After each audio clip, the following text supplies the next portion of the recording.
நடிகை த்ரிஷா அவர்கள் தாவேகா கட்சி தலைவர் விஜயின் பனையூர் அலுவலகத்துக்கு திடீர் வருகை தந்துள்ளார். தமிழ்நாடு சட்டமன்ற தேர்தலுக்கான வாக்குப்பதிவு கடந்த ஏப்ரல் மாதம் 23ஆம் தேதி விறுவிறுப்பாக நடைபெற்றது. மொத்தம் 84.69% வாக்குகள் பதிவானதாக தேர்தல் ஆணையம் தெரிவித்தது.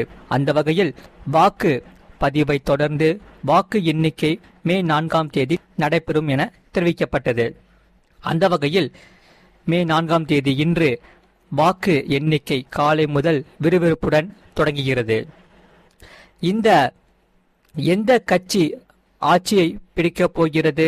ஆளும் கட்சியா, எதிர்கட்சியா, இல்லை கட்சி தொடங்கி 2 ஆண்டுகளான விஜய் ஆட்சி பிடிப்பாரா என பெரும் எதிர்பார்ப்புடன் எண்ணிக்கை நடைபெற்றது.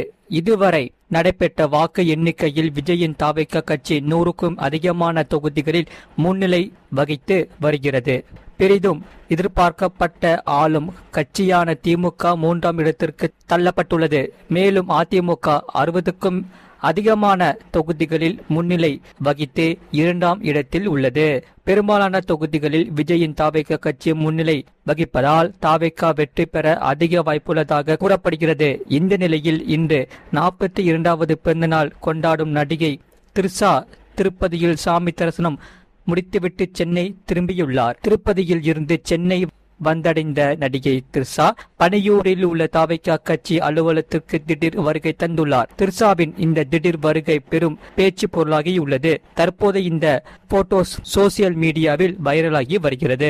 நடிகை த்ரிஷா 42வது பிறந்த நாளை கொண்டாடும் நிலையில் திருப்பதி ஏழுமலையான் கோவிலில் சாமி தரிசனம் மேற்கொண்டுள்ளார். மறக்காம நீங்க லைக் பண்ணிக்கோங்க, சப்ஸ்கிரைப் பண்ணிக்கோங்க.